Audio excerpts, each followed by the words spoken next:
Crime is the disease, and I'm the cure. Station, everybody. Welcome to Pop Culture Philosophers. Welcome to PCP Movie Night. We've been gone for a couple weeks, but we're back, and we're back with a bang. It's the kickoff of ActionFest 2021. Tonight, we're talking about the Sylvester Stallone classic, Cobra. One of my favorite movies, and I've rewatched it this week for the first time since, probably pre-adolescence. And I stand by my love of this film. So tonight, to join us, we have the Excitable PCP crew celebrating 6 years on YouTube. We got Jelani. What's up, Jelani? What's up, man? Station. Hey, yo. Station. You got an attitude problem, buddy. Yeah. A little one. Yeah. By the way, this stream tonight is brought to you by Pepsi and Coors. Just kidding. Speaking of Pepsi and Coors, it's Mike the Voice Matthews. What's up, Mike 06? Hey everybody, how's it going? So I was just setting up the movie to stream in front of me since you had mentioned it earlier. I was like, I might as well go ahead and get that set up so I can stream it and watch it until we talk about it. Yeah, right? I got it going right now. I did see this movie, so not watching it for the first time in 20 years as we're talking about it. So, speaking of in the first time for 20 years, Brooks is here. You're usually not here, Brooks, so thank you for being here. Figured I'd come out and make an appearance. Well, thank you. Especially for this movie. Yeah, for Cobra. I fucking love this movie. Let me tell you about this movie. So, this movie came out after the success of Rambo 2. Or should I say Rambo First Blood 2, actually.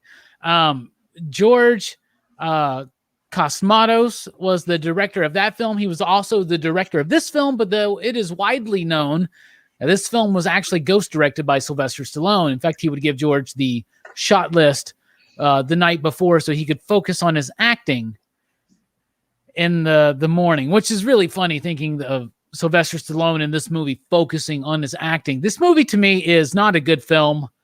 It's got tonal clash. We talk about that sometimes. This movie has it. Like, the script is written in a decent way. It's based on a book called Fair Game, and there's the Baldwin I always forget about, and Cindy Crawford movie Fair Game. So that's based on the same novel.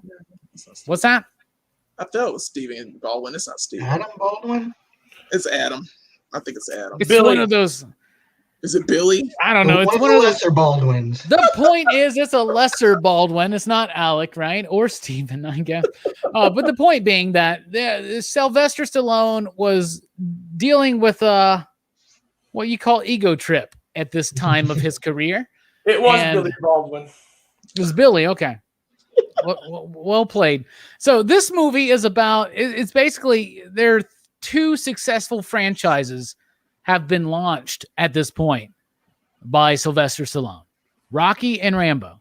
So why not add a third, Cobra? And I feel like, aside from Buckaroo Banzai, this is the thing I thought should have become a franchise that didn't. I loved this movie when I was a kid. It's got its problems, and we'll talk about those tonight. But I thought Sylvester Stallone as Marion Cobretti was the absolute most badass fucking character I've ever seen on film at the time. I loved the glasses. I loved chewing on the matchstick. I ate this shit up, y'all. I loved it, and revisiting it brought me right back to it. I love cheesy horror films, and that's what this movie wants to be. There is obviously this movie was a 2-hour long version that had an X rating because of violence and gore. So they had to tone all of that back. And they removed a whole subplot about the actual villainous organization that are the what do they call them? The Night Stalkers or Night Killers, whatever the hell. The guy's called the Night Thrasher. I don't think they did actually name the organization. It's a New World Order. They named them Border. Right. New World Order.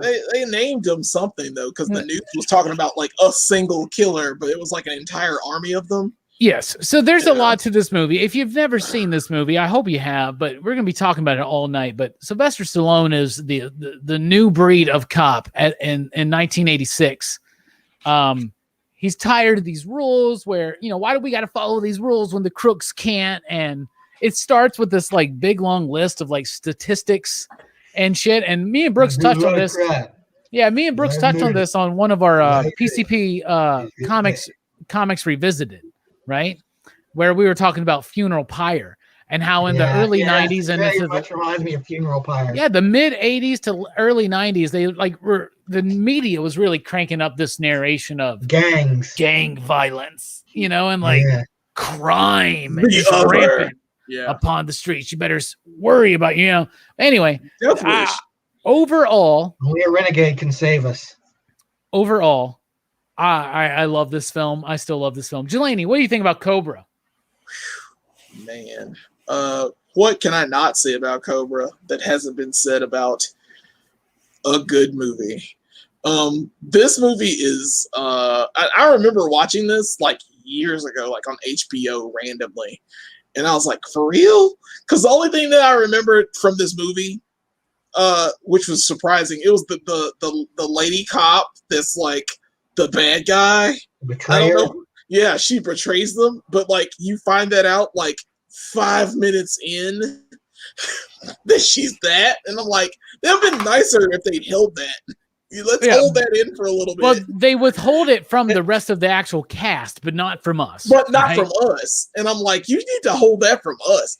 And there are tonal clashes. There's so much wrong with this film. Like, I love action movies. I do. I love kick explosions. It's my favorite genre. Of film. It is. And I absolutely adore Rambo and all of his gutsy glory. I love it all. And for this movie, it's not Stallone's strongest. It looks like a vanity project to him, or to me. And it's like he just like, I'm famous now, so I can write and direct and do whatever I want. And it was, you know, and it's just, it's all over the place. You've got these killers that are killing people every night. They think it's one killer. Cobra says it's more than one. They're like, we don't believe you, man. And then the guy that's like in he's the villain that's in the Clint Eastwood movie. I can't remember the Clint Eastwood movie he's in. It's I think it's Deadpool. No, it's not Deadpool. It's one of the Dirty Harry movies, but he's the villain. You're talking about Brian Thompson?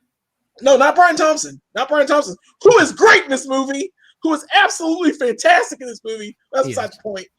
But no, not him. I'm talking about the guy with the glasses that gets punched at the end. He's the villain that's in one of the Dirty Harry movies. I think he's in Andrew Robinson? Yeah. From Hellraiser and Deep Space Nine? Yes, that guy. Yeah. There you go. He's him. It's the first one. It's the first Dirty Harry movie. First Dirty Harry movie. Yeah, he's the villain in the first one. So, I mean, I saw him in this movie and I was like, oh, that's that guy. There's so many that guy moments, by the way. Brian Thompson is great, but he's my, the muscle bound that guy. But as far as the film goes, it's all over the place. Just like my ranting, what I'm doing right now. It's all over the place. So it's okay. Overall, I think that it needed a lot of work. Like, I wouldn't send my entire army to kill this one lady because she saw Brian Thompson's face. I wouldn't waste that much time and manpower and resources to get all of my people killed to kill one girl. That's too much work. Well, Cobra was there. Man, they had to send a lot of dudes. They didn't even know that guy's name at the end. And I'm like, who cares? And Cobra has to kill them all. Anyway, yeah, that's my feelings. It's just overall, it's just a mess of a film. It's a mess of an action movie. It's a hot mess. Speaking of a hot mess, unfortunately, that leads to you, Mike. Mike, what do you think overall about Cobra? Well, it did become a franchise.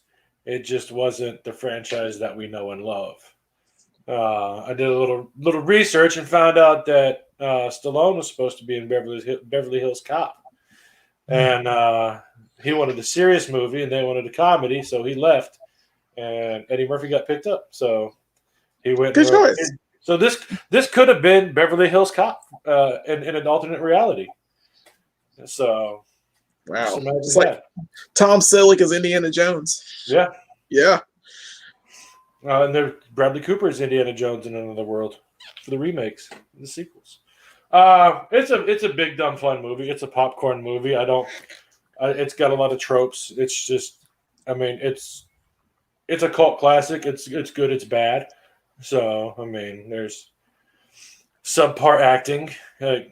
A lot Like of subpar acting. I think the best actor of the whole entire film had maybe like 3 lines, and that was the chief or the captain. You got an attitude problem. So a lot of just great one-liners, and it's all around just big dumb fun. It is big dumb fun, and I appreciate it for that. And it's got great one-liners. And one of the things that I think, just with the tonal clash, is that there's elements of this that are supposed to be very comedic, and Stallone at this point in his career hadn't quite understood how to be both badass and comedic. You know what I'm saying? And like some of those jokes, like the whole scene in the diner with the hamburger, like it's like the most You like trying weird. to catch it?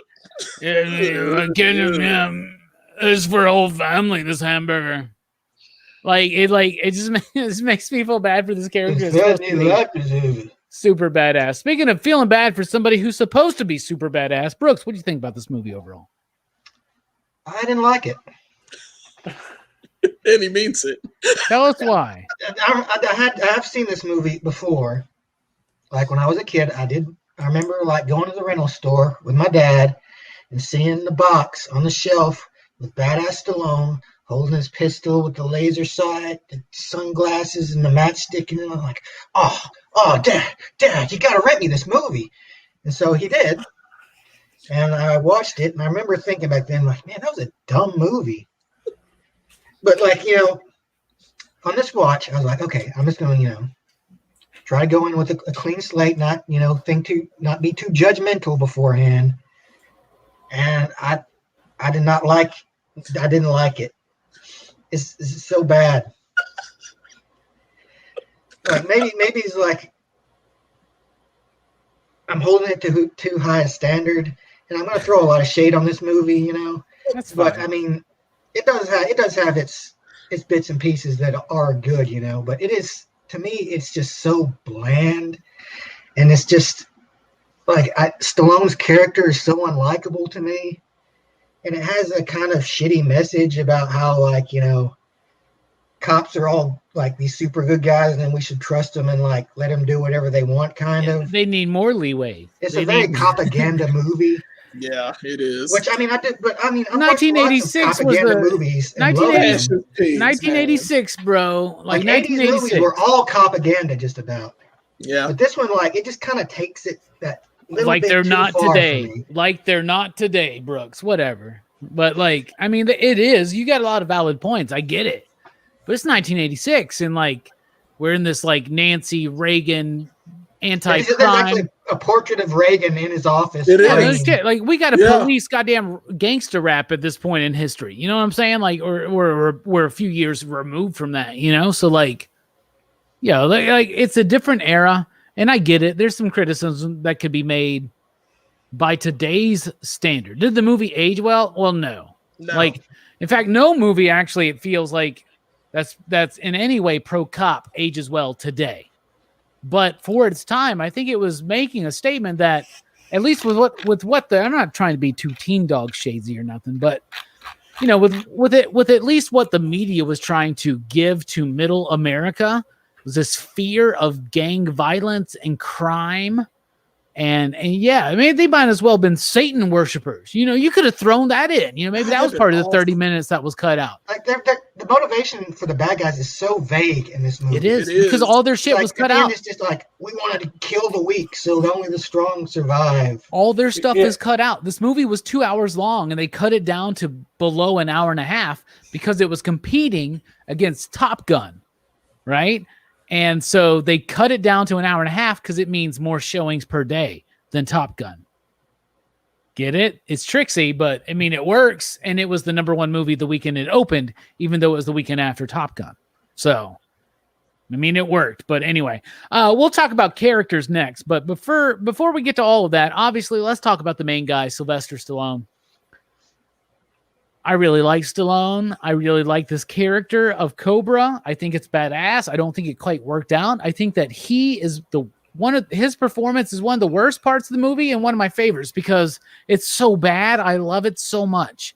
Like, he has no idea how to do comedic timing. There's some very funny lines. I do not fault the script. And I know he wrote the script and rewrote a bunch of stuff, but like I in his head, he knew what to do, but he didn't know what to do in person. Like, he falls flat all the time. The hamburger scene, you know, and just there's so many one-liners that could work, and he could be a very charming and likable character, but he's just playing the badass over playing that charming, like Star-Lordy kind of making jokes type of thing. Like, there's a lot of jokes. He cracks a lot of jokes. Dude, he's not so serious. His fucking license plate says awesome 50. Like, this character has a little bit more relaxation to him that I don't think Stallone quite brings to the role, but the look is spot on. And for like a fucking 7-year-old at the video store, yeah, we're buying this one, right, Brooks? What about you, Jelani? What do you think about Stallone in the role? I mean, like I said, this is a mess of a movie, and he is at the center of it. Yeah, I don't think it's written well. Like, his timing is not there. He doesn't have it. He does well, have his timing doesn't have anything to do with the script, though. Yeah, but he wrote that script, and it's still not good. I mean, it's not that great. If you put a different actor in that role, I think it works differently. Yeah, I'm serious. I understand. I get that. But you put a Joe Piscopo in that role, I think it works differently. Joe Piscopo. Why not? He was jacked at the time, right? God. Yeah, man, he was. You get a few things out of it from Stallone, and he has a presence now. Like Tango and Cash, he's great. Tango and Cash, he's great. Demolition Man, he's great in movies where he has that timing. He's got it.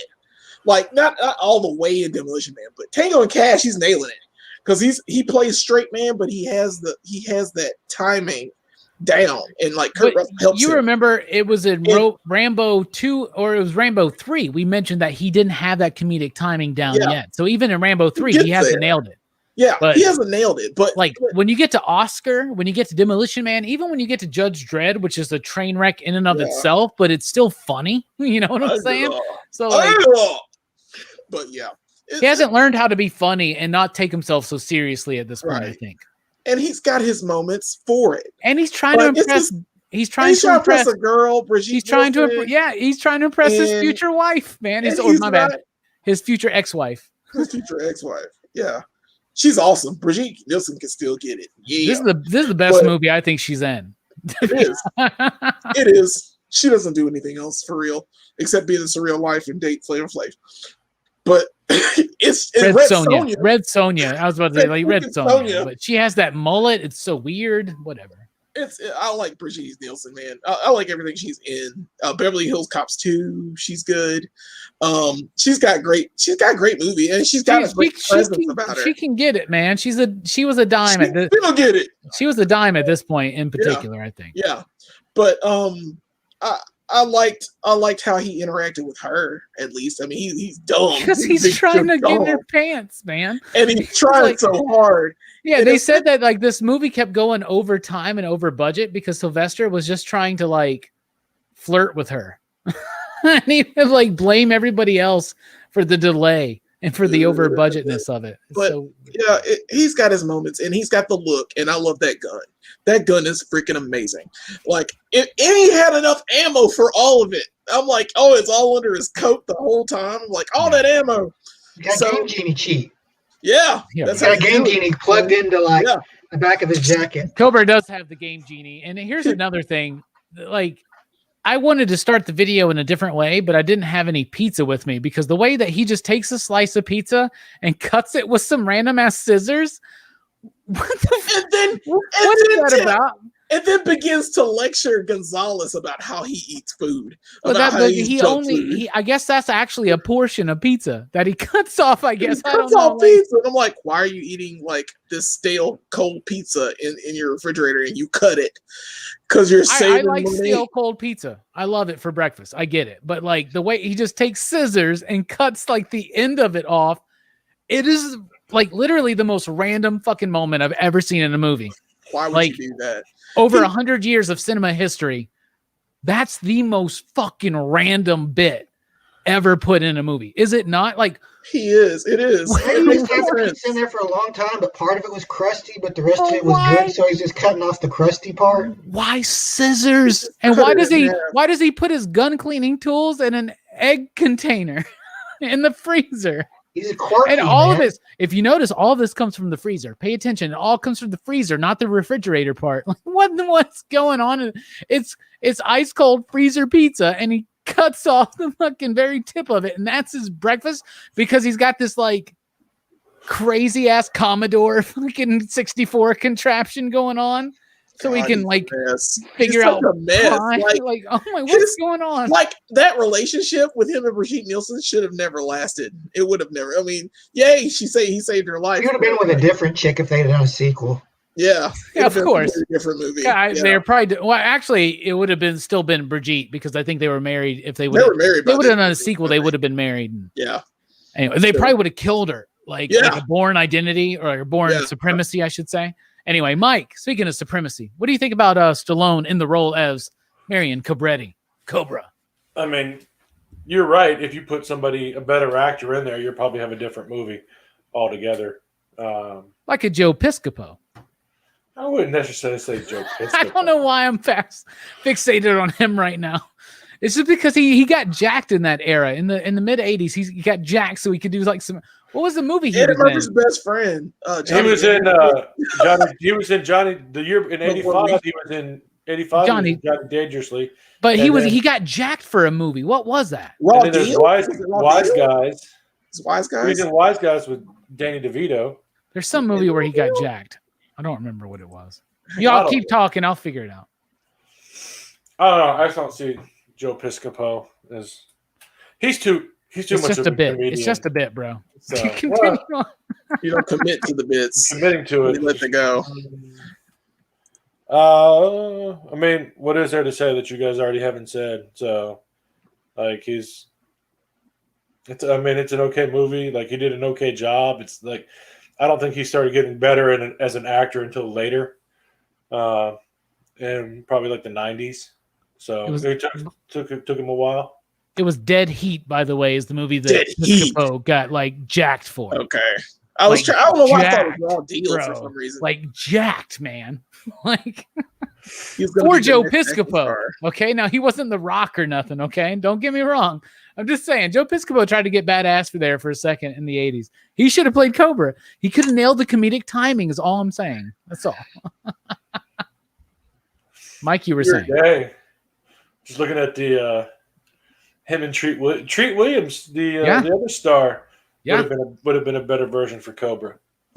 So, Oh Wow, yeah. Treat Williams would have done a much better job. as That Cobra. Heat's a good film. We should cover that one day. It's good. It's a genre bending kind of cool, fun, slam bang type thing. Anyway, any other thoughts on Stallone, Mike? nah, not really. I'm sorry. I did the show with Jim and had a grand old time there. So I'm just all over the place with theories and ideas now. So Brooks, what do you think of Stallone in this role? I don't think he did good. I mean, but I don't think Cobra. I don't think is a very well developed character overall. Yeah, Like, I agree. He's just a personality type, kind of, and you know, like Stallone he's just playing the badass, and he doesn't really get much character development. Like, you don't really learn much about him. I think the most humanizing, the moment where I actually thought like, oh, maybe Cobra is kind of likable, is when, you know, he's at the market or whatever, and his partner like tells the love interest character, like, his real name is Marion, which is actually, I thought that was kind of funny because that was John Wayne's real first name too. It's a tribute like, to him. Yeah, Actually. so she like goes over there and she tells him that, and he's like, he makes the joke of I always wish I had a more masculine name, Ooh. like Alice. And, like, that was like the one little glimmer I think I saw of Stallone, the real Stallone, kind of shining through in this movie. He's The able rest to of it get. seems like he's just like, you know, it's just bleh. Boy. he's able to get the badassery down and the one-liners. Like when he's like, so it starts off, this dude's like just taking over this grocery store, I guess, because he hates the newest line of fucking bagel bites. I don't even think they existed in 1986, but obviously he's a part of the group. Obviously, is he part of the group? Okay, because I just thought he had a grudge against Pepsi, because for some reason I kept thinking of Pepsi when I'm watching this movie. Because there's like, people complain about product placement, but here's the thing: in movies from the 80s and the 90s, I fucking love product placement. Please put it in today, because when I see those old Pepsi bottles and cans and 7-Ups and shit like that, like, it kind of gets me off a little bit. I'm like, oh, I remember when they looked like that. Oh, it's Pepsi free. That's like so trippy and cool. But Crystal Pepsi. Bruh, like if there's a movie where I see Crystal Pepsi, but it's one of my favorite things about Silent Night, Deadly Nights, that you get to see fucking Masters of the Universe shit in the toy section. You know what I'm saying? So, by the way, the Toys R Us commercial. Did that not take you back, y'all? Oh my God. Coors, Pepsi, Toys R Us. Well, here's what's funny. Obviously, Pepsi paid a lot of money for this movie, okay? Because there's Pepsi all out. Like, there's this great scene, and we'll get to the stunts and the action and style, all that stuff soon. But like, when they're fighting Cobra outside of his apartment, and it's all like pink and blue because there's this giant neon Pepsi logo up on his apartment, that's actually kind of badass. But what was really funny is Pepsi obviously is so ingrained in this film. And when Gonzalez goes to get some sugary soda sweetness, he's like devouring a Coca-Cola Classic, which they had to call it Classic back then because of a whole bunch of other stuff. So aside from Stallone and Joe Piscopo from Dead Heat in particular, and I do want to point out that nice draw figure drawings. Nobody I ever know wants to ever talk about things to do in Denver when you're dead. I have it on DVD. Andy Garcia. That's a brilliant fucking film that nobody ever talks about. And Treat Williams is in that film. And he's great. Stallone was good in Rocky, but he didn't have to be. Cobra needed a different kind of somebody with a little bit, like, let's be honest. Axel Foley's better. Like, it's a different character completely, but like Cobra is in the script portrayed with charm and wit and cleverness and fun. And you don't get that from Stallone. You just get the badass, which is all from the look and the car. Like, why is he driving a Dick Tracy car? It should not handle like that, but we'll talk about that later. What is nitrous too? Fast and the Furious. We're going up to it, baby. You clicked it too soon, that Cobra. Was a moment where it's kind of like, When's Vin Diesel showing up? But anyway, Dom Toretto just pulls over next to him. What's another character that you do like? And we talked about Stallone. What's another character you'd like to highlight, Jelani, that you think is worth mentioning? Yeah, Brian Thompson. The freaking bad guy of this movie. He's like great. He's great. He's dialed up to 11 like the entire time he's in this film. I love the knife he holds. I like that. I hate that he disguises himself. Clearly, they have like a sketch of him, and he looks just like the sketch. I love that sketch. But he dyed his hair black. He dyed his hair black. Glasses. He put on glasses. He wore a janitor's outfit. Apparently, janitors are like the lowest of low-class citizens because they apparently get yelled at. You can't be on this elevator. That you can't when do he that. Puts on the pantyhose stocking, he has the eye holes cut in it. I'm like, because we're not going to waste your intense gaze. Yeah. Why is he hiding his face in some moments and not in others? You know what I'm saying? And then he goes, he breaks in. I'm actually watching the scene right now where he's in the elevator. First of all, the knife is badass. It is a badass knife. He's great, but like, why does he kill this janitor that's like literally half the size, puts on his clothes, and it's a perfect fit for this dude? He's huge. He dyes his hair black, so he's a master of disguise. You know what I'm saying? He just turned into this dude. It's like Bruce Lee in Fist of Fury, right, Brooks? He just puts on some glasses and he's like, he's gonna give the telephone. Puts on a goofy grin and like some glasses. That's what he does. But he still looks like this. Which is what scared Brigitte Nelson away from him to begin with. It's a creepy. This dude is made to. He was the first villain in Buffy. We got to recognize that. Remember that? And Welcome to the Hellmouth. He was. He just looks like a villain. Continue on. He does. He He was has. Shao Kahn in he has Mortal that Kombat look. Annihilation. He is Shao Kahn. Yeah. He's a lot of shit. He's that guy. That's what I'm saying. There are a lot of people in this movie. There are a bunch of that guys, and like I've seen that guy before, and he's like the biggest one for me because I've seen him in so much, and like I know that face anywhere, and he's got a physical presence to him. He's not. I mean, it's not a great acting role because he's just so intense, and it's not something I would normally pick for a villain, for a main villain for a movie like this. I would expect him to see him like Conan or a warrior Highlander. film or fantasy Highlander. You want to see him in that film. This is like it's that guy, but you put him in modern times, and he's like just this killer. I don't think anybody would actually listen to him though. He doesn't seem like he's a guy that you just want to follow, other than he'll kill me. That's all he has as a presence. But I love his character. He's dialed up to a freaking 11, and the way he dies is one of the best deaths I've ever seen. It's torturous, bruh. It's a great stabbed by a freaking hook in a steel mill where no one works, and he apparently there's fire everywhere, so he burns to death in the middle of an orange grove. Yeah, in the middle of an orange grove. In the middle of an orange grove, you're right. The whole orange grove bit, because they filmed this in Southern California. They originally wanted it to be set in Seattle. It's got a Christmas setting, by the way. So Merry Christmas. Merry Christmas. In July, because tonight and next week it's Christmas. Because so many of these action films, and when I watched this film, the first thing I thought was, it's another one that's a Christmas movie. Yeah, there are a lot of them. It's a freaking Christmas movie. Dude, you're right. He's amazing in the role. 30 minutes was cut down from this film, most of it being the subplot about the motivations of the villain, including him in particular, and the violence and gore, because they made it very much like a real threat. Like they're like an army of Michael Myers and Jason Voorhees and shit. Let's throw in fucking Pinhead and Freddy Krueger as well. And they're terrorizing LA during Christmas time, right? Like all of that got cut out. Kill 17 people. There's a kill count. There's a kill. Yeah, because there's a kill count. There's like 50-something people die in this film, yo. Yeah. There's a lot of death and there's a lot of great action. We'll get to that soon, but continuing on with the characters. Mike, what's a character you'd like to highlight, a performance? I would like to highlight Captain Sears.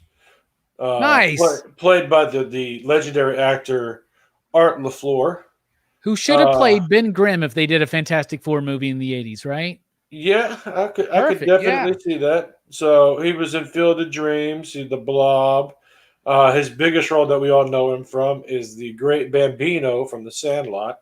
Yep. So he's just been in a whole bunch of things, a bunch of TV shows, a bunch of movies. Like he's a hard-working career actor. So he does a great job. He's committed to the bit in this film, and he's got Cobra's back. We've got to call the Cobra. Like that detective is just like, we don't want to do it, and it's just like he protects Cobra from the chief because Cobra's got the I feel like there's a big missed opportunity in this film to connect like some part of the police department to this organization, and like Andrew Robinson's character, the dipshit cop that everybody wants to die. He's the father in Hellraiser. He's amazing in Deep Space Nine.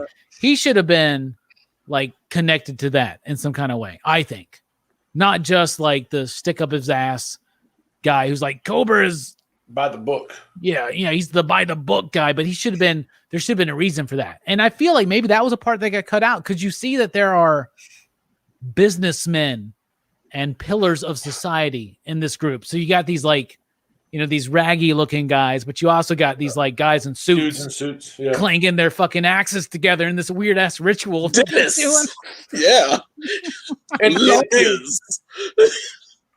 thing too, it's just kind of like you get like they talk about the zombie squad, and it's just kind of like, well, what's the zombie squad? What's the zombie squad? It's the bottom of the barrel. Like there's are there more officers in it? There's 30 minutes cut out of this film, y'all. Don't you want to see that version? Like I do. Not at all. I do. No, I'll pay $20 for that. Shout Factory, you listening? Hey, I'll pay $20 for that.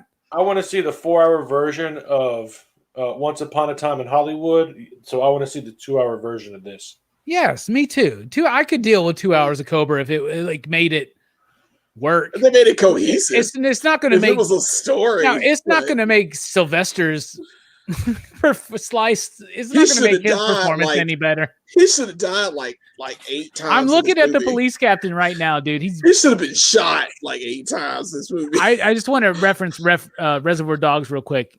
You remember The Thing? Yeah. The fucking Thing. Yeah. You know, like anyway, Brooks, speaking of The Thing, ever loving blue-eyed Brooks. What's a character and performance you'd like to highlight? Actually, I kind of like the straw man guy. Well, that's what I call him, the guy with the glasses. The buy the books cop. Because like he'd always say something to Cobra, and I'd be like, well, he makes a lot of sense, but he's saying it in such an asshole-ish way. You're being too violent. It's like he actually has valid points about Cobra and his like how he's like his abuse of power, but he just like says it in such a dickish way, and he's like a straw man. Yeah, it's like he's like, oh, the rules. The guy wants to stick to the rules. He's the bad guy. He's trying to keep Cobra from saving all the people from the evil gangs and shit. And like even at the end of the movie, like he apologizes to Cobra. He goes, your ways are a little unorthodox and everything, but and then he shakes his hand like Cobra punches him. I'm like, what? Yeah, you were supposed to like Cobra? I mean, I know he didn't like the dude. He acted kind of like an God, asshole, I agree now. God, you're making sense. Just fucking punch him, and I don't know, man. That makes sense. He was like, the funny thing is that I agreed with him on a lot of things he was saying. And then, like, just seeing Cobra just like, ugh, you're trying to make me follow the rules. The rules keep me from getting the criminals. That's good points. I really like. I agree.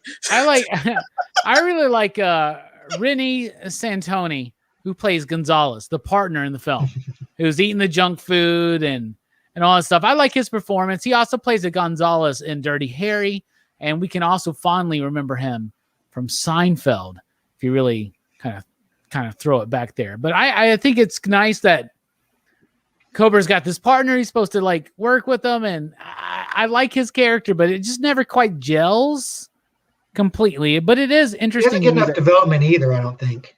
No, he doesn't. But it's interesting to me that no one does. Nobody said Brigitte. So anyway, let's talk about the style and structure of this film. And let's remember that this film is directed by the director of course, Rambo First Blood 2, as well as Tombstone. Yeah, I saw that. I was like, oh. When I saw that on the back of the box, I was like, oh, it is about the guy who did Tombstone? Maybe this is a lot better than I remember. But let's not say he had a successful career, because all the movies that he did with Stallone were mostly ghost directed by Stallone. What do you think about the style, the structure, the pacing, the way it's put together, the technical aspect? What do you think, Jelani? It's all over the place, especially the final scene. The final scene with that factory or whatever that crap that was. I was like, what? I mean, it's a good final showdown, but like it has no meaning to be there. The fact that they took over this town, like the gang took over this town, you don't get to see that. There's a lot of tension that that starts, but it never finishes. There's nothing like that. There's this crime wave that's happening. They think it's one guy. Are the police this dumb? Well, they think it's just a serial killer. Dumbest freaking. They think it's a serial killer that's dragging Cobra people to tell in. you, hey, it's probably a bunch of guys. It's a freaking bunch of guys. But they haven't gone to Project Mayhem level yet. But like, they just been killing people here and there. Randomly, they'll kill a person a day or something. But they're killing. They're in Los people. Angeles in '86. Crime is rampant. There's a murder every 24 minutes. Sylvester Stallone lets us know that in the beginning of the film. I'm aware of that. Yes, I get that. But it's being crime, the thing is, it comes through, and it comes through most of it. Like most of this film is like tear that starts, but it's not a finish. It doesn't have that. I want to continue with this thread, because like they take over a sheriff. I don't know if they kill that sheriff. They probably killed him, but I don't know what happened in that town or how they were just able to just take this town. There's just little things that like blow my mind. I've seen movies like this, but there's like I don't understand how Cobra is just this one-man army that was just able to take out all of these guys. There's no way in hell. Because he's And on badass top of that, and he doesn't go by the book, man. yeah, He it's does just what's so much necessary. work, man. He doesn't It's like just- a bad shot, and he'll blow you away, bro. Yeah, he's a perfect shot. No one else can shoot him, but he's got him down. He's got that plot armor down. He's wearing that best plot armor ever, and he's using sunglasses and a black t-shirt and that gun with the laser sight. And I'm like, wow, that's it. Even Riggs and Murtaugh have like scenes where Yeah, but they're too old for that shit, man. Yeah, even then, man, they're I don't know. Cobra he's overwrought, man. Speaking of too old for this shit. Speaking of way OP, too old for this shit and overwrought. Mike, what do you think about the style and structure of the film? There's none. Ha! I mean, it's just a big movie full of tropes. Well, what do you think about the stunts, the action? I think this movie does contain a fantastic fucking car chase. I really do. The car chase is great, but like when it comes out of the parking deck and like you can watch it just, the front end break in half. And like Jelani loves kick explosions. This is one of those movies where he literally they spin that car around on the fucking LA freeway flawlessly, never losing any momentum, right? He shoots this car a few times, this truck, and it blows the fuck up, and then he just spins right back around. That's fucking awesome, man. I'm sorry. With that car. With that like 1940s car or whatever the hell it is. And they're like, can I get my car back? And they're like, no, man, it's not the budget. But y'all got SWAT. Oh, yeah. Another thing. I'm sorry.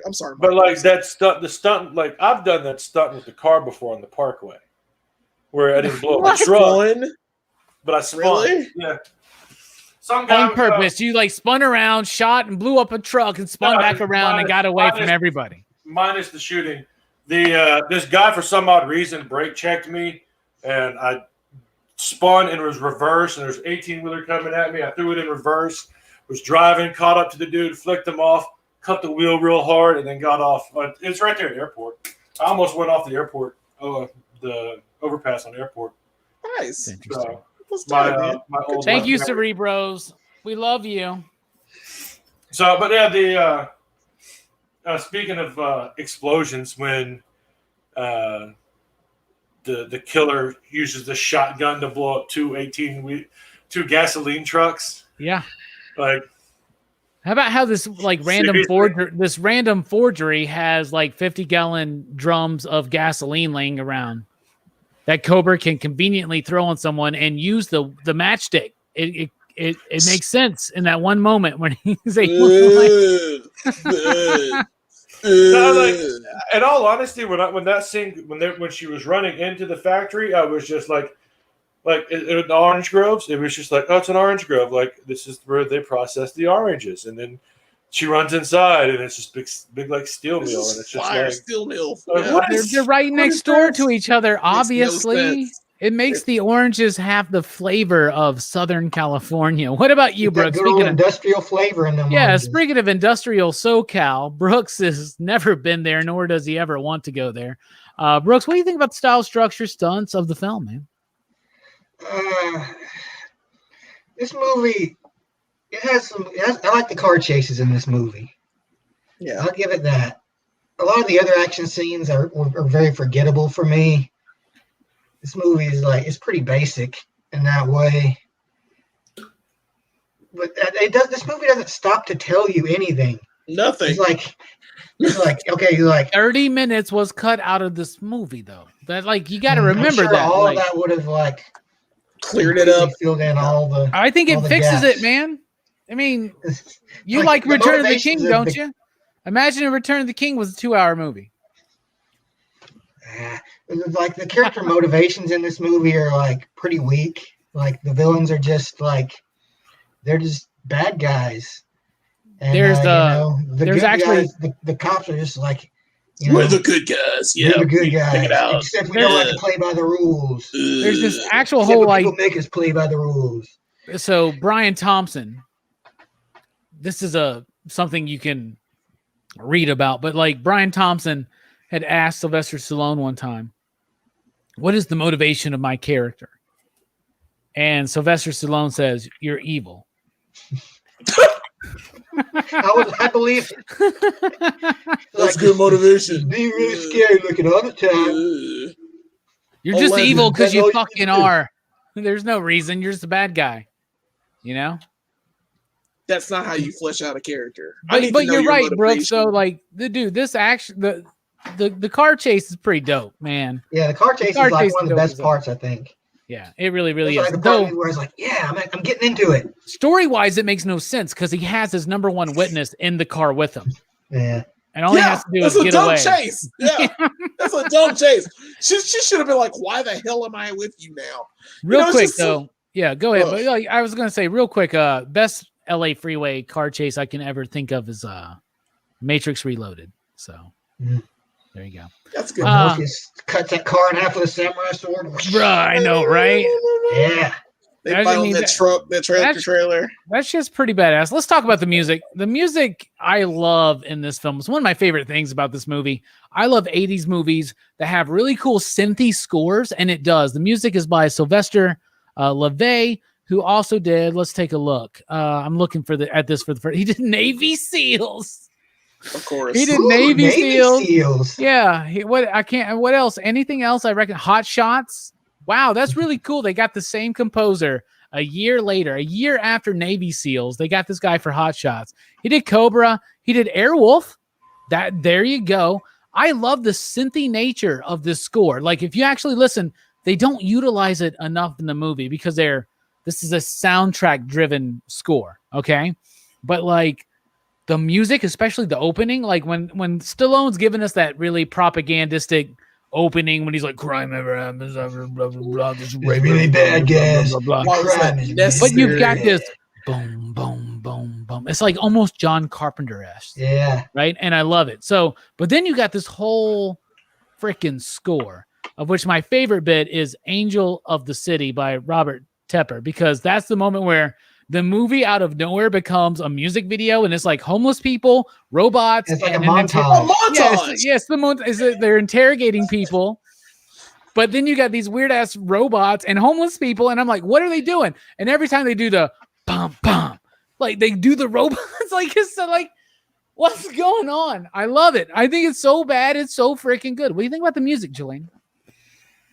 It was all right. I mean, it was typical 80s fare. I mean, they had Gladys Knight for a song, so I was okay with that for a little bit. I like that "Feel the Heat" song. Feel the heat. Yeah, I like that song a little bit when he was driving.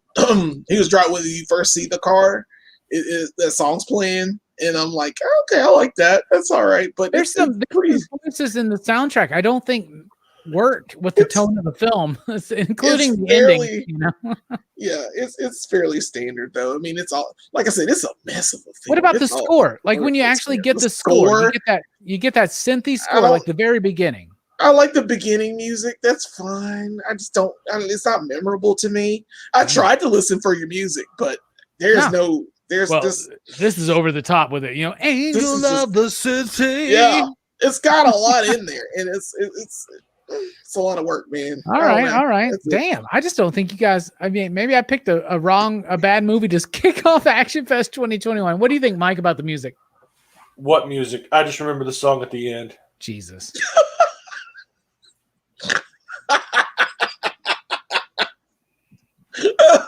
All right. What about you, Brooks? I liked the music. You know, the 80s style tunes in this movie. They weren't particularly memorable, though. Admittedly. Y'all gotta be Angel of the City. I mean, that's the song I remember the most from it. And it had a couple of other ones which I thought were pretty good. I'll be honest, dude. The soundtrack to Iron Eagle's better. I wouldn't know. Actually, it is. It is a lot better, but not the score. The score of this movie is it's not utilized enough. But I trust, like, y'all, I promise you, if you listen to the score of this shit. Hey, there's 30 minutes cut out. There's 30 minutes of the movie cut out. 30 minutes cut out. Get high, have some French fries drowning in ketchup, and listen to the actual score. It's really freaking good. Like it's so freaking good. I I'll promise you. check it out. All right. Whatever. Don't All let right. him tell you what to do. Speaking of Yeah. themes, what's the movie trying to Clear that say? room, bro. What's the movie trying to say? What's the theme of this movie to you, Jelani? Good versus evil. And good will always triumph, and it will persevere even though, you know, there are motivations that are involved, like the police can't do anything, the crime is just unstoppable, and there's only one guy who can stop it. Yeah. One man. The Cobra. You know, the Cobra. So What's the difference yeah, between but the Cobra and the Batman? It's the same idea. Yeah, except Batman's better at it. He's got wonderful Yeah. toys. Yeah, he does. So does Cobra, dude. His car's pretty fucking jacked, but I just Yeah, don't until think you it's wrecked it. I just think that in I would have wrecked that 1986, car. in 1986, I think there were more aerodynamic cars that could have Yeah. worked a little bit for him. That, All right, and I what do wouldn't use that car as my police car. I mean, if I'm a policeman, I'm wrecking me some cop car. I think he's wrecked 49 of them before. That's why it's Awesome 50. Speaking of Awesome 50, Mike, what do you think the movie's trying to say to you? That Stallone is the cure to the disease of the city, Which is crime. and it's just It's he's evil. He's going to cure the evil with bullets. Ronald Reagan would be All right. proud of him. No, yeah, I mean, it's in the Reagan era. What about you, Brooks? What's the movie about? I think it's about that, you know, cops should have more power and shouldn't have to follow any rules. They should be allowed to kill bad guys instead of Yep. bringing them in for due process. That That is ages well. correct. That's funny because, like, in the finals, the finale of this movie, you know, where he's confronting dude in the factory where dude's like got the knife and he's got the gun. He's like, "You won't do it, pig." I'm like, dude, Shoot him! have you met this guy? Do you know He's who you're like, talking "Why about? would Lying the unconscious shot? out there? He should have shot him right there. there. Shoot you. What the Idiot. fuck? I think this movie would be better after he says that. He just like before he even finishes Yeah, he his should have like killed sentence. him He like just in kills between him. Should've his shot him. fucking, Dan Harmon would have him. done it that way. Dan Harmon would have written it that way. Yeah. I you know me, I come at the end of these. What is the movie trying to say? What's the theme? We're pop culture philosophers. This movie's not trying to say much except for this propagandic idea of right as might. Like, you know, the cops need a little bit more leeway. The government needs a little bit more leeway. Authority needs a little bit more leeway to keep all of us poor, helpless victims safe. they gotta keep us safe with guns. Yeah. Yeah. So you can't reach deep in this, man. Hey, you could reach. Let's try. I I'll would be try. fascinated to actually like go into like an in-depth like Discussion of Cobra. analysis, and Well, discussion. that of was this movie. tonight. That was your fucking chance, Brooks. Okay. Here's the thing, though. This is a movie I would love to like riff on too. Yeah, I know, right? Trying to get deep. It's about a dude trying to realize that what he really needs to complete his life, because he has a mission to eradicate crime, and he's very good at his job. This is like a house type scenario. We've seen this plenty of times, and all he needs is as Huey Lewis would say, the power of love. Power of love. Okay, and love will still make you a murdering psychopath. This dude is the Punisher, man. But he's like He's the the Punisher Punisher. was a cop. Except he gets to like he can walk up to the police and like not get arrested. He's like the Punisher Yeah. who gets laid. You get what I'm saying? And honestly, I think that's a one-up for me on Frank Castle, but that's just me in particular. And the best answer of the theme tonight comes from Empire Comics, and not just because they threw out a super chat, but it says, theme, if you're famous and have enough money, you can make a crappy movie to impress a girl. But I would add a crappy agree. movie that's not as crappy as people think and should have been able to have a sequel. This movie is known as a critical failure and a commercial failure, even though on like a $25 million budget, it made over $100 million. So it was not like it was a big deal. That's why we remember it. Like, whatever. We talked about Rambo already. We'll get to Rocky, but like, I just wanted to one night spotlight Cobra, because this movie to me is pretty fucking badass and bad. And, you know, it was on Good Bad Flicks for a reason. So now we're getting to the ratings. I want you out there in the chat to throw out what do you think this movie is out of 5, you digs? And what do you think, Jelani? Man, seeing it again after like so many years is like, I don't know. I remember it, but like it's like fuzzy. So I'm not gonna watch it again. It's not that great to me. I'm gonna give it like a 2.5, just because like Bridget Nielsen is the tops. Brian Thompson is awesome. It does have a good chase scene. I'll give you that. It's a movie I'm not gonna see again. I don't really care about this film, but I'll be nice about it and give you a 2.5. You don't have to be nice, man. That's fine though. That's nice. Yeah, I guess that's nice. What about you, Mike? I'm gonna give it a 3. It's I mean, it's definitely rewatchable, but it's not like I'm gonna rewatch this thing every year. Maybe once every 5, maybe 10 years, maybe 20. I think the last time I saw this was closer to 20. So sometime like 2004, 2005, maybe 6. I think it was 6. So, but yeah, it's one of those just it's fun. Yeah. It's a big dumb fun. There's no point to it. It's just like, all right, cool. Like, I haven't seen it, so let's watch it. There's the point. The point's to make a sequel. I don't know if it reached its point though. What about you, Brooks? What do you get? He could have made a sequel at any time, since 2000. They could have made a sequel, but he had 2 other franchises that were really actually working at the time, He could have made a sequel. Would you have rather had a Cobra 2 over a Rocky 4 or a Rambo 3? So maybe a Rambo 3. Like, honestly, I think Cobra's better than the Rambo 3, but whatever. Yeah, that's just me. Brooks, what do you think? Thanks, Afghanistan. Yeah, right. Talking about propaganda. What about you, Brooks? What do you think? I give it a 1. Damn. You gave that lower. I was taken aback by how much I dislike this movie. It's lower than Iron Eagle, man. Yeah. Yeah, like this movie is like, there were points in it where I was like, oh, it's still going. God damn. This movie, it was like a chore for me. But I mean, this is the kind of movie I wish if I'd had somebody like sitting there with me to riff on this movie, I probably would have had like actually a pretty enjoyable time with it.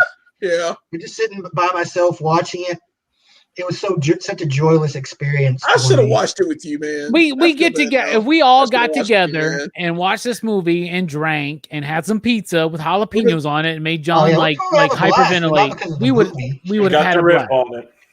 If we get to make fun of this movie all together, it would have been better.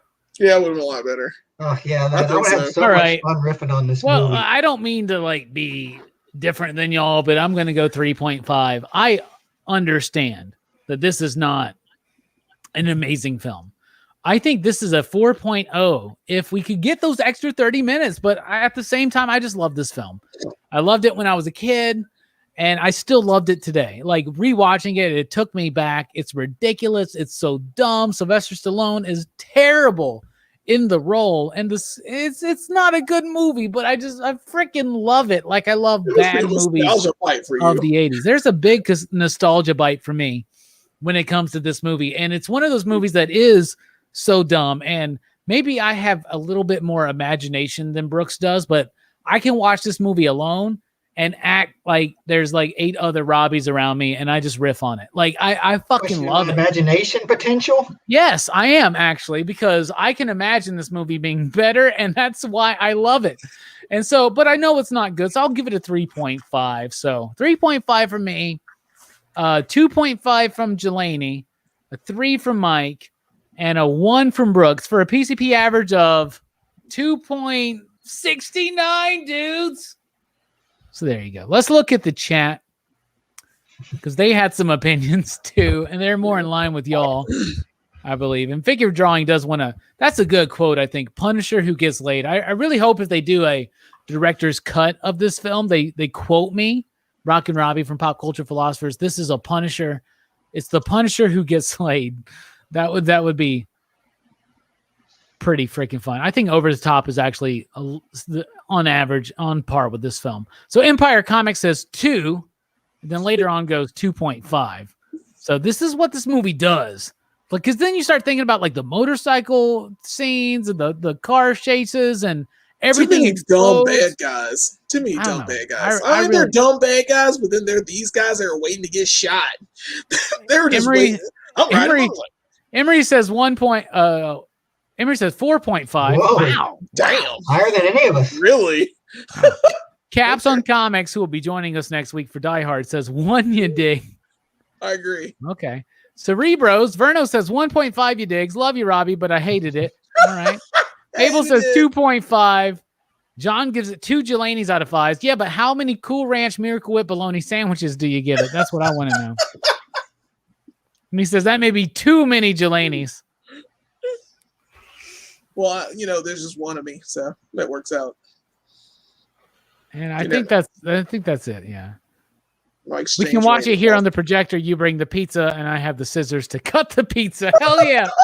But this is what I'm saying. We order a pizza, but we order it uncut. What other movie gives you a dude? What other movie gives you a dude grabbing gun cleaning material out of his freezer as well as a frozen pizza? There's one slice left. Maybe he's like, I'm cheap. He's frugal, and he grabs some scissors to cut the end off. Like, what other movie gives you that? And he has to watch Toys R Us commercial before he gets the news.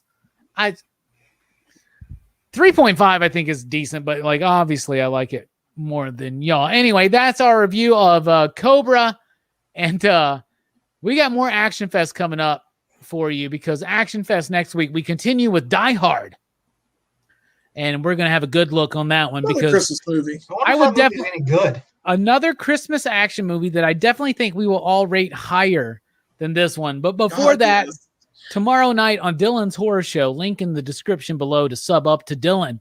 I return with all 3 Return of the Living Dead movies. What? They did 2 more? Never heard of them. But Return of the Living Dead 1, 2, and 3 we'll be talking about tomorrow night on Dylan's Horror Show. And y'all, part 2 fucking sucks. Okay, it really does. So find out more about that tomorrow night. But that's our thoughts tonight on Cobra. We'll be right back for PCP. What do they call it? Back chat. Snapchat. What's a Snapchat? Is that TikTok? TikTok?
Hey, everybody.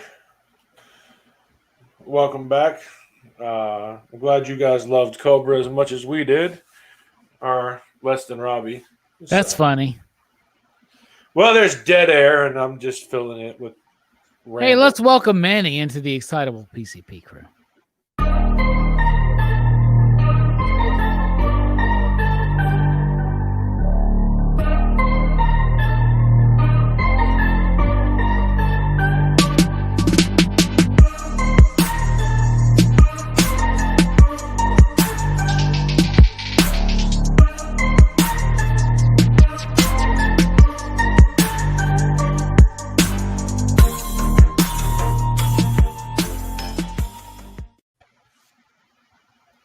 I just really like that song. Yeah, I like Cobra better than y'all. Who cares? Yeah. Whatever. I picked it. I'll live with it. Yeah. We kicked off ActionFest with that. Don't worry. We got Die Hard next week. Everybody's going to love that one. Oh, yeah. We all love Die Hard, but nobody ever talks about Cobra. Cobra's. Yeah, there's a reason. I'm sorry, man. I didn't mean to shit on one of your favorite movies. I don't care, man. I got to speak my truth. Yeah, I want you to live your truth and speak it, man.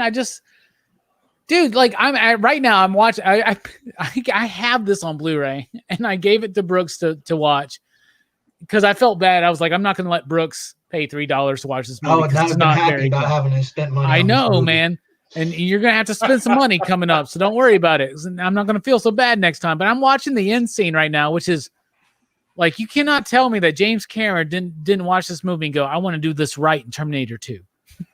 You know what I'm saying? Like I fucking love this movie. I don't give a shit. I fucking love it. It's so fun. But I was like, I can't give it a 4. I should have. I think it really deserves a 3, maybe a 2.5, but I gave it a 3.5 because I just when I was a kid, like I mean, I love movies when I was a kid, but this Cobra's is like, so fucking cool, man.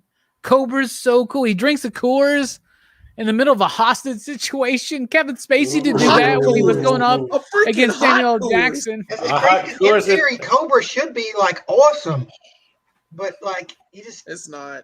He just doesn't. They should got Johnny Lawrence to be Cobra, man. It's a vanity a direct follow up to Karate Kid for whatever his name is, something Zava, right? Or Zaba, right? Like whoever plays Johnny Lawrence, a direct follow up to Karate Kid. This movie, he's playing Cobra. That would be dope. Better than Joe Piscopo, probably. Should do Old Man Cobra. Remake Cobra today with Johnny Lawrence. I just do Stallone and make him Old Man Cobra. No, I don't want that. He looks so fucking weird now, man. God dang it. And they're promising a 6th Rambo film.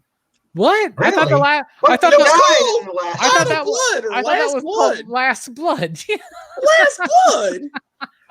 Calm down, guys. Yeah, but if they somehow bring in the British dude from part 4, I'd be down. I don't care. Maybe you could. Maybe it's set. Maybe they met before, and then this is actually Rambo 3.5. Right, when we're gonna do it? What the fuck, mate? What the fuck? That's what you get for trespassing in a fucking Bama. What were we saying, Mike? It says when we're gonna do Invasion USA. When we're going to do Red Heat? I don't know. There's tons of movies, man. When we're going to do it? Who fucking knows? We are planned out for the year, y'all. I don't need any more suggestions. Don't worry about it. When are we going to do Young Frankenstein? Good point. Frankenstein? We're doing it in Horror Fest 2023. Maybe it'll win a Mel Brooks poll. We should do a Mel Brooks poll. Maybe like Blazing Saddles. One of the things we should do in November should be a Mel Brooks poll. What do you guys think? The first producers. We got a couple weeks to play with in November before we get to our Christmas fest. So, yeah, we should think about that. A Mel Brooks poll, I think, would be really good. And if Blazing Saddles wins, we'll do it. But like, I think I just feel like in 2021, Blazing Saddles will get demonetized for some reason on YouTube. We're talking about the movie. We're talking about. It's a great movie, man. I love It's a great movie, man. And it's one of those movies that will get canceled at any time, I feel. But whatever. Fuck you! I work for Mel Brooks. This movie is awesome.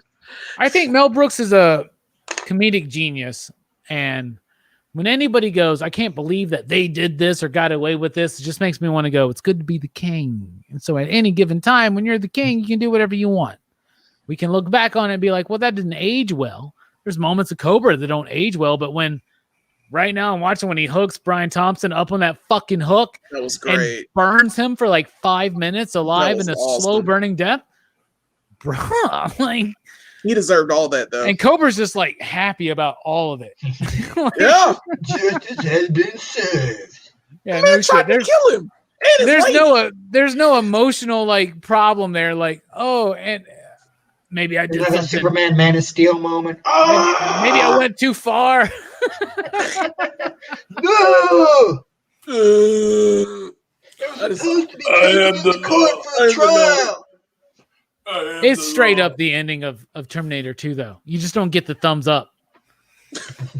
You get the horrible burning. It's still the same ending, though, man. And Brigitte Nelson, by the way, we didn't really talk too much about her. She looks good in the film. She's not acting very well. I think her acting is all right for what she's given. I mean, her character's not incredibly complex. I watched this movie, and somebody at work was like, "Yeah, that's the Brigitte Nelson movie," and I was like, that is her." Yeah. Like she was unrecognizable to me, bro. Like last thing I watched Red Sonja not too long ago, but it's the mullet. The mullet throws me off, man. Yep. And then the surreal life shit that she did or whatever. It's weird. Flavor Flav. But the dude that plays Gonzalez, he's in Seinfeld, and I remember him, but I can't remember what role he plays exactly. Is he one of he's the restaurant owner? Isn't he not? Like, well, there's a lot of restaurant owners. The one that doesn't wash his hands? Is that who? Yeah, and Jerry, like, somebody says that, and like, hold on. I'm going to look this shit up. Wasn't that Poppy who was the guy who didn't wash his hands? Yeah, I think he's Poppy. He peed on the couch? Yes, I think he's Poppy. He is Poppy. He is Poppy. Yes. Like, that's like hilarious. Because I knew, like, Poppy. I recognized this dude from something, and I was looking at it today, and I was like, he's from Seinfeld. It's like, I remember him being in Seinfeld, but what episode? Yeah, it's that one. He's the dude that didn't wash his hands, and like his business got ruined. He's like, why? Yeah. Why would you say this about my business? He was always so good, and like he's like, yeah, come. Oh, bro, Seinfeld's the best. Cobra's wearing gloves. That's interesting. I just noticed that. Anyway, to cover up his fingerprints. Yeah, to cover up his fingerprints. So he can get away with this killing. Is this movie better than Rambo 2 and 3? Or worse? No. I think it's better. Worse. Really? No, it's worse. It's worse. You did watch Rambo 2, right? Rambo 2 is awesome. Yeah, I watched 2 and 3. I think we discussed all we those. did, and I'm pretty sure I said 1 and 4 were the only ones that I thought were actually good films. I like 2. I like 2 too, man. It's got the Cobra Kai guy, but they never fight, and that's kind of a wasted opportunity. It's got the freaking bow and arrow, and he's like freaking awesome in that. And it's like the girl that dies, and it's all. I like 2. I like in 3 when he takes his knife and just does his arm. Like that's pretty badass. Cobra didn't do that. Yep, Rambo he did. Sure didn't. He never got wounded. One thing that Rambo 3 did. That Cobra also did was have a moments of comedic glorious purpose in the script that never got actualized by Sylvester Stallone. He was not a good comedic actor at the time, and it just didn't work. Like Arnold could do it, like he was able to do it in part 2 of Terminator, right? Last Action Hero. So Stallone can do it. We've seen it in movies like Jelani said, Demolition Man, and like I said, Oscar. Like Oscars, he can do that, but at this time he could not merge the comedic timing with the badassery that Cobra. Did you ever see that movie Stop or My Mom Will Shoot? Yeah, he's great in that movie. I remember liking that movie too. People dunk on that movie a lot nowadays, but I remember liking it when I was a kid. Yeah. Okay. Estelle Getty? We need to do it, man. Because Estelle Getty? That movie right now on Amazon on Blu-ray is so fucking cheap. We need to fucking do Stop or My Mom Will Shoot. That movie is great. I don't give a shit. ActionFest 2022, baby. Yep, you know it, baby. We're doing it. Explosions again. I think the action was good in the film. But Hey, can we do it? Can we do a double feature and do Throw Mama from the Train? shit. So yeah, stopping my mama shoot and throw Mama from the Train with Billy Crystal, like just a little. Have like a mama But- action. Oh, I Mama like that Fest. too. Needs to be I like next that. Mother's Day. Yeah, Yeah. Mother's Day. Yeah, maybe we should do that. Interesting. Interesting. So I still have to watch Return of the Living Dead 3, so we're not going to have too long of a back chat. But before we get to Ooh. show and tell and things like that, I do want to ask you a couple of questions. And surprisingly enough, none of them are about Miracle Whip. Thank So- God, because that's Yeah. trash. But I will tell you this. What's your favorite kind of taco, Jelani? Chalupa / soft taco. I don't like a crunchy taco, except if it's a Doritos Locos taco. I like the Doritos heat of it, but like a plain taco, nope. I want it soft and malleable. I like it in my hands. So it's either that or like a barista taco, or the ones where you dip in sauce. I like those. So you like a flaccid Like taco? a is flat, what you're saying. flaccid taco, not a hard taco. What about you, Mike? What's your favorite taco? One that now doesn't have cheese or sour cream on it.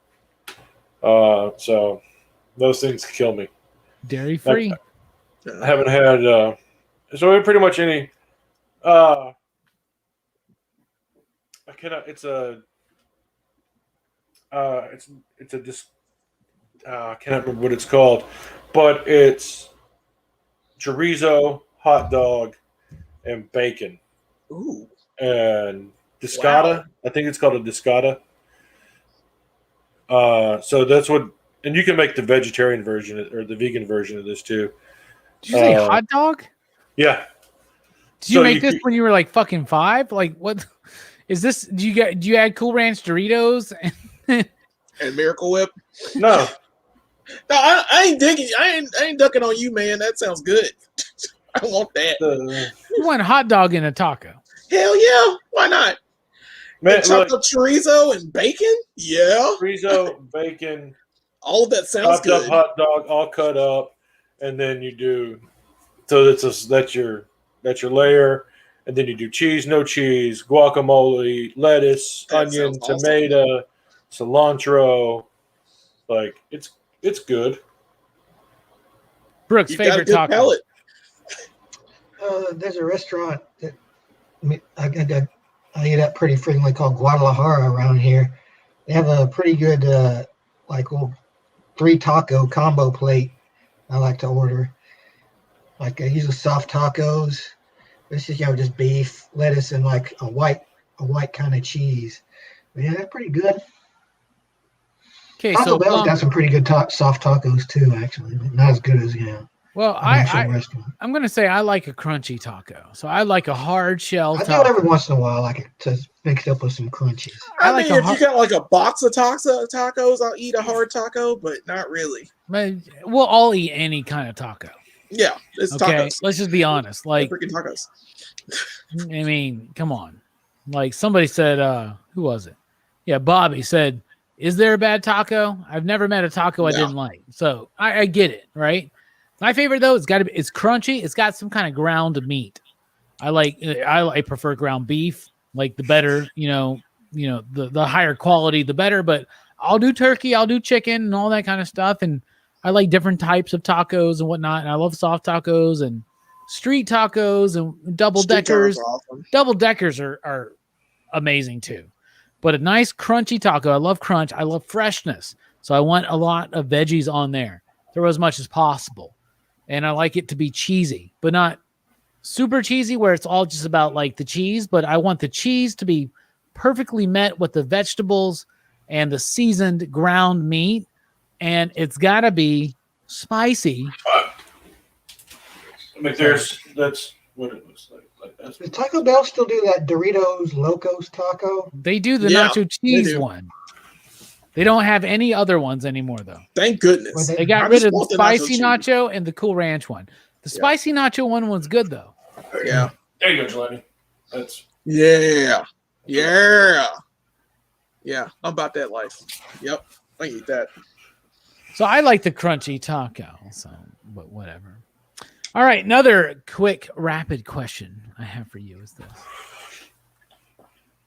out of everything coming out from the MCU, what are you most excited for, Jelani? Right now, I want to see the Multiverse of Madness. I think I really want to see Sam Raimi's take on the Marvel Universe in horror. I want to see what he's going to do. And the director before him was too dark for Kevin Feige, so I know Sam Raimi's going to pull something off. I really want to see the Multiverse of Madness. Spider-Man I'm okay with. It's all right, but I'm really down for this because, I mean, WandaVision hopefully sets up a lot of what may happen. And maybe even Loki gets to that point where it's setting up a lot for the Multiverse of Madness. I don't know. So, you know, I really hope that movie pulls it off. I just really want to see it because I wasn't a real big fan of Doctor Strange because Carl Mordo was a terrible villain. I'm more excited for the sequel. Dormammu. I'm more excited for the sequel. So, I didn't really like the first one either. It's one of my lesser MCU films. Yeah, it's a lesser. With Sam Raimi, I'm down for that, and we know that allegedly Tobey Maguire's in the new Spider-Man film. And you mentioned the Spider-Man film. I'll say this: I'm looking forward to the Spider-Man movie.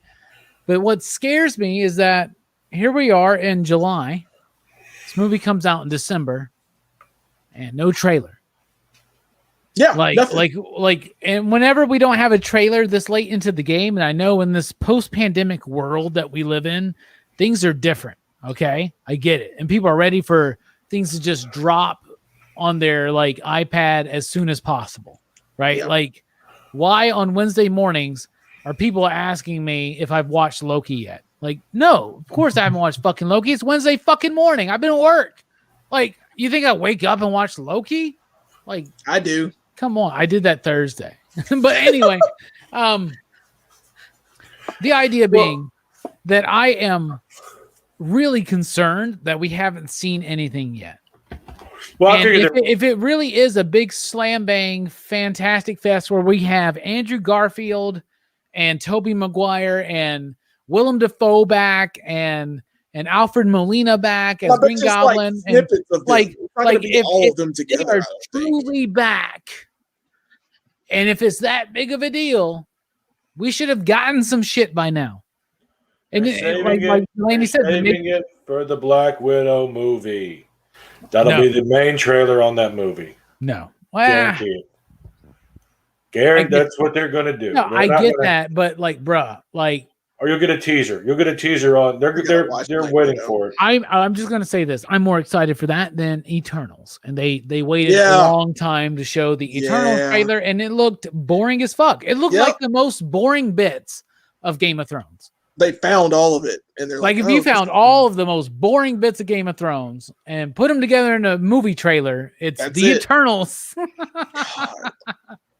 I am so not excited for that movie. It's like the least. And it should be Kirby. It should be awesome. Why does Thor Ragnarok feel more Kirby than the Eternals? That's a travesty, bro. That's true. A travesty. Because it's on who directed it. Yeah. It's just who directed the Eternals? Not Taika Waititi. Exactly. Like, nobody fucking. No one knows. We don't know the name. We don't give a crap. We don't know crap about We don't the give a Eternals. shit anymore. Like, the Hollywood doesn't give a shit anymore about the named directors. Like, that's what they used to rely on that. Like, regardless of all the dirt we found out about Bryan Singer, when they picked Bryan Singer to do the X-Men, there was a reason. When they picked Sam Raimi to do Spider-Man, there was a reason. Evil Dead. We got out of this the moment. I mean, even when they picked Ang Lee to do Hulk, there was a reason for that, regardless of what you think about that film. Garbage. But the moment I think that they picked Tony Story to do Fantastic Four, all hope was lost. I really do. Because the moment you're like, the guy that did Barbershop should do the Fantastic Four films, there's not a connection there. There's not a connection. Why is the follow-up to Barbershop fucking Fantastic Four? There's no and everybody's miscast except Thane Yeah. and So- freaking Human Torch. I'm going to say this right Their now. chemistry was the best I'm going to chemistry. say this right now. I'm going to be honest as fuck with y'all. And this is the most honest and brutally truthful. I personally, I strive, as all of us do, to be positive, insightful, and entertaining. I don't think in my lifetime I don't think in anybody's lifetime we will ever get a good Fantastic Four film. I think it's a concept that worked. I think it's a concept that worked at a certain time and will never be translated right again, ever. That's how I feel about Justice League. So we're on two sides. I feel you. We'll never get I think Justice League is a rather more. I think Justice League is a rather more difficult film to pull off. Not. Avengers Fantastic happens. Four. Avengers happens. Yeah, Justice League is a pretty standard superhero. Over like 10 movies. Okay. Justice League. Set it up. Justice League. By the way, hold on. Justice League. Captain America, Thor, Iron Man, Black Widow, and Hawkeye. That's the Avengers. Okay. Justice League. Superman, Batman, Wonder Woman, Martian Manhunter, if you really want to get into it. Aquaman. He wasn't there though. He showed up later. I know. Flash, Green Lantern. That's the difference. You have the big three, and you have an archer and a spy. Wait. Would you want Justice League, for instance, to be? You could have made separate movies. Hold on. Would you prefer Justice League to be Superman, Wonder Woman, and Batman, and Green Arrow and Vibe? Sure. Is that what you want? Because that's what the Avengers were cinematically, like three big guns and two. Okay. Kind of, That's fine. You made a movie. That's what you want. That I liked. You made a movie that I liked. Yeah, you made a good team dynamic. You made people that you like. The same guy that brought you Avengers brought you Justice League, bruh. Joss Whedon stepped in for you and made you the Justice League movie you wanted. Funny, goofy, quirky. The villain's funny, y'all. Ultron has personality. Now that I think about this, on top of that, and I'm glad you're bringing this up. Joss Whedon did a better film than the 4-hour abomination I watched. I doubt that. I wholeheartedly disagree with that. Bro. Not just for the cutting out of Cyborg and Flash's story. That's fine. I mean, I wasn't really hip to those characters anyway, but to cut them out. No. I think the team was more cohesive.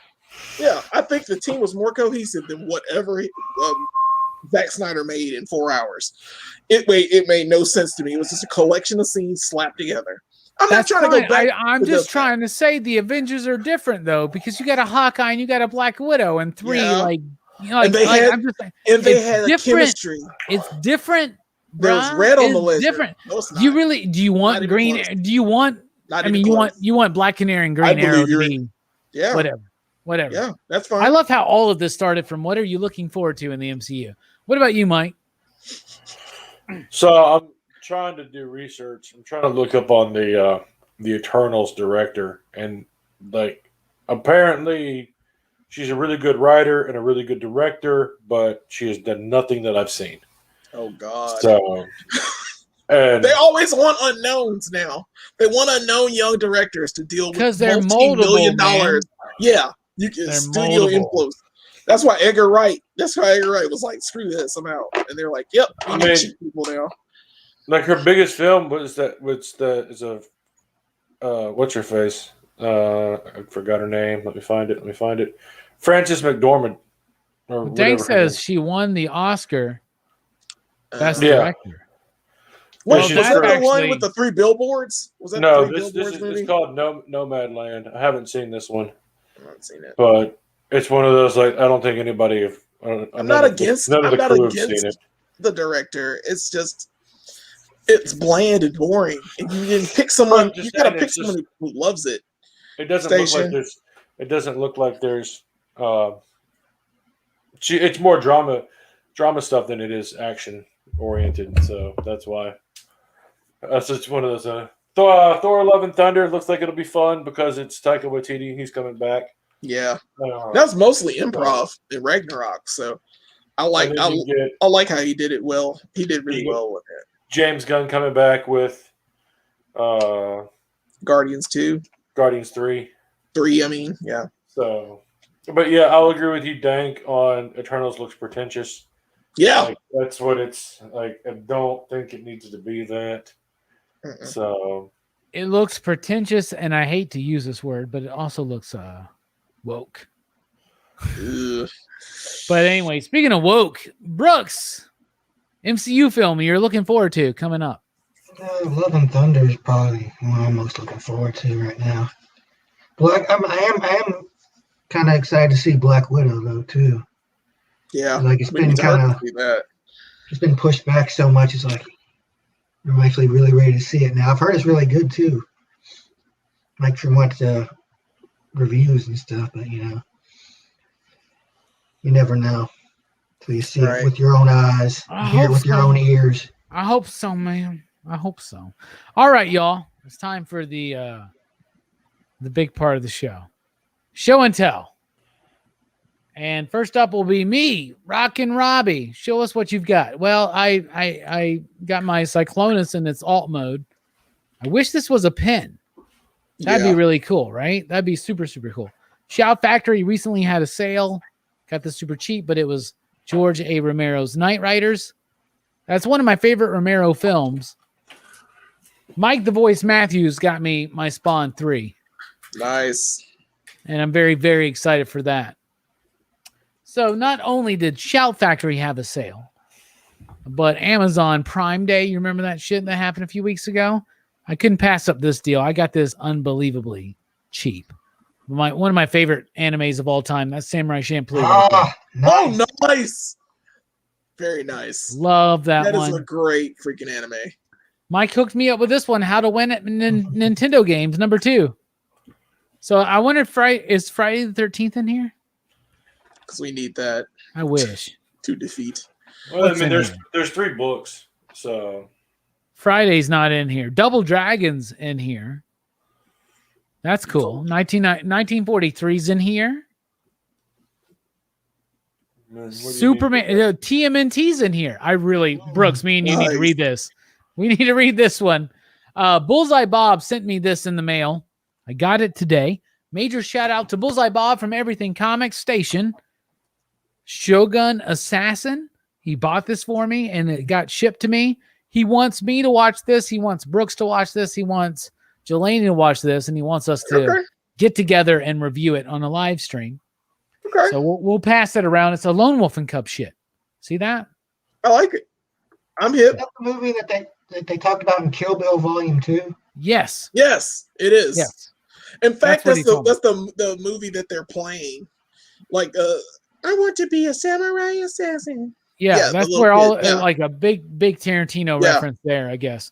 Look at that. The Max.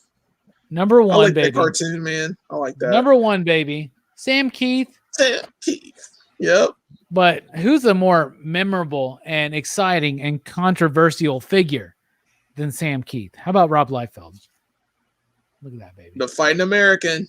Number 1, baby. So Rob went, it's 4th of July weekend, so I wanted to do something to tie it together. Rob just pulled off the trifecta. He had a number 1 issue of Captain America, of Fighting American, and The Shield, the first 3 patriotic heroes. That's actually quite an astonishing cool feat, or whatever. But there's Fighting American number 1 right there, y'all. And good old Mike, again, hooked me up with Birthday Cake Pebbles, celebrating 50 years of Fruity Pebbles and celebrating 6 years of Pop Culture Philosophers. Nice. We got Birthday Cake Pebbles. Mike over here being clutch. So that's my show and tell. Speaking of Mike, show and tell. Show us what you've got.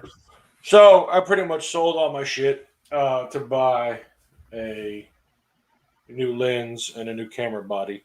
So, Boo. well, I get more use out of it than a background. So, I guess I found this today. So there's this.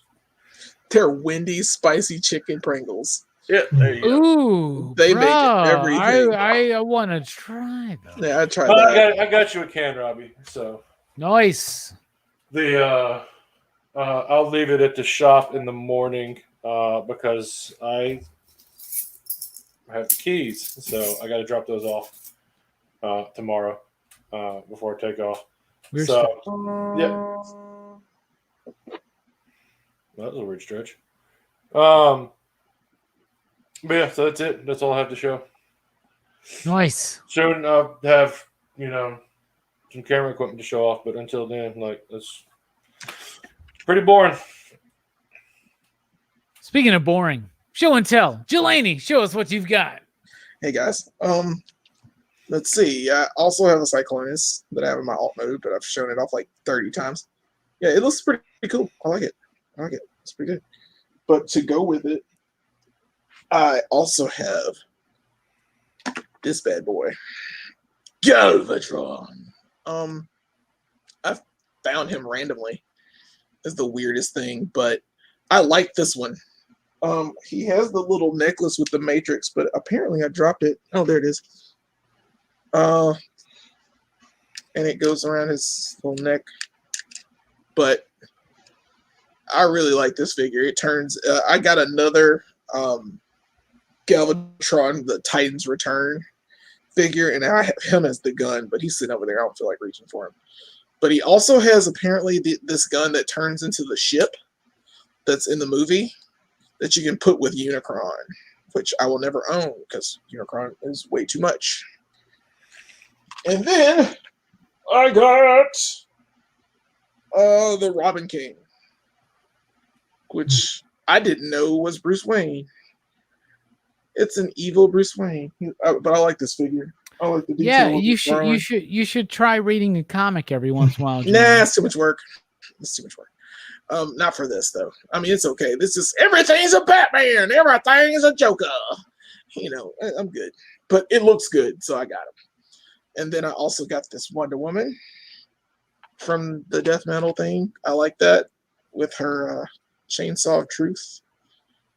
I like that. I like this figure. It has double jointed elbows, which is pretty cool for a female figure. It's awesome. I like it. Dope, man. And then I love that you're a big fan of death metal. I like the figures. McFarlane did a great job, dude. Also, I got the bear. Thanks to Mike. Thanks for the bear. I like all of these. Bro, I like the whole. That's the bear This from is Dolls? It's the Ursa Major. I like this bear. It comes with like one of the best Iron Man waves we've ever gotten. It came with like Riri and the stealth Iron Man suit and the modular Iron Man suit, and it's a great wave. The hologram is probably the weakest.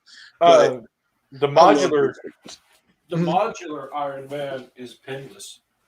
Yeah, pinless joints, which I did not notice until a few days ago. Awesome. And I got some reading material recently. Robbie helped me buy these. I got my Invincibles. So I got the first book. I am excited. I haven't read it yet. I'm going to dive into these when I have free time. But I love these covers. They're nice and shiny. I love the art for this. I don't know why I didn't get into this book. But I really like all three. But the first three trades I got, and I'm pretty excited about that. And of course, I purchased for the first time my Infinite Crisis, which we will be reviewing soon. Yep. In trade, I have been tearing through this, and this is the story of Superboy. I think it's awesome. I also caught up with the other books as well. I forgot I had Countdown to Final Crisis or to Infinite Crisis as well.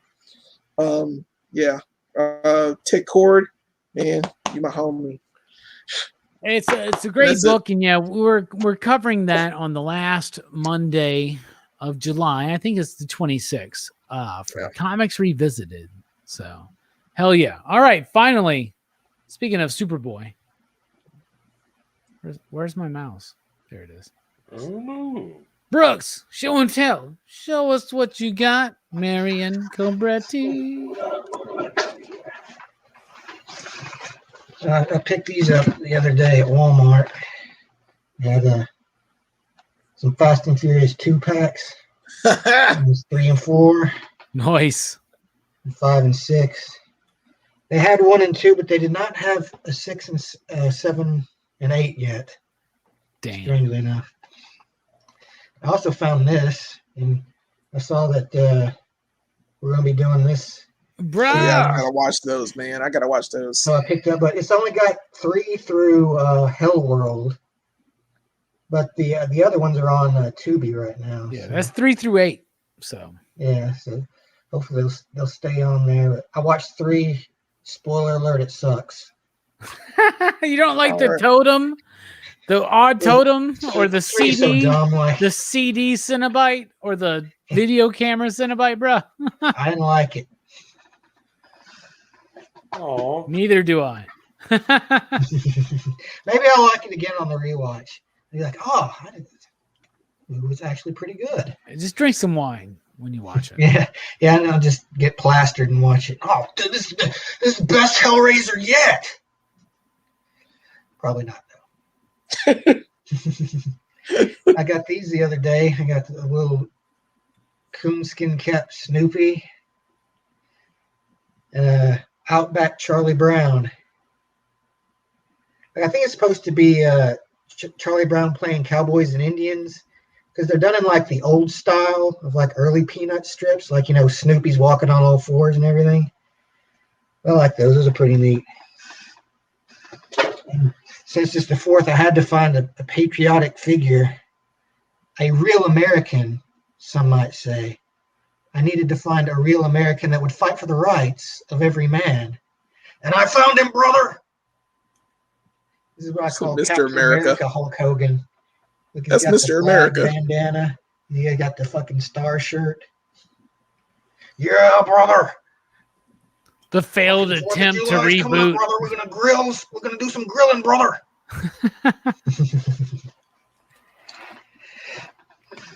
Yeah, that's all I've got for now. He is a real American. Really? That's all you have? I thought you were okay. Interesting. Well, You're I saving it. want to show off some things on this particular movie, so I'm saving them for later. He's like, this movie's not worth my. That's hilarious. I love it. All right, y'all. That was our thoughts on Cobra and the back chat and the show and tell. We appreciate you being here, and you're worth it, PCP Army. Don't forget that next week we are doing Die Hard, y'all. Very excited for that one. But tomorrow night, join us 6 p.m. Central Time over at Dylan's Horror Show. I'll be talking with Dylan about Return of the Living Dead 1, 2, and 3. I'm about to go watch 3, so yeah, y'all have a good one. Station. And remember, comics are the disease. PCP is the cure.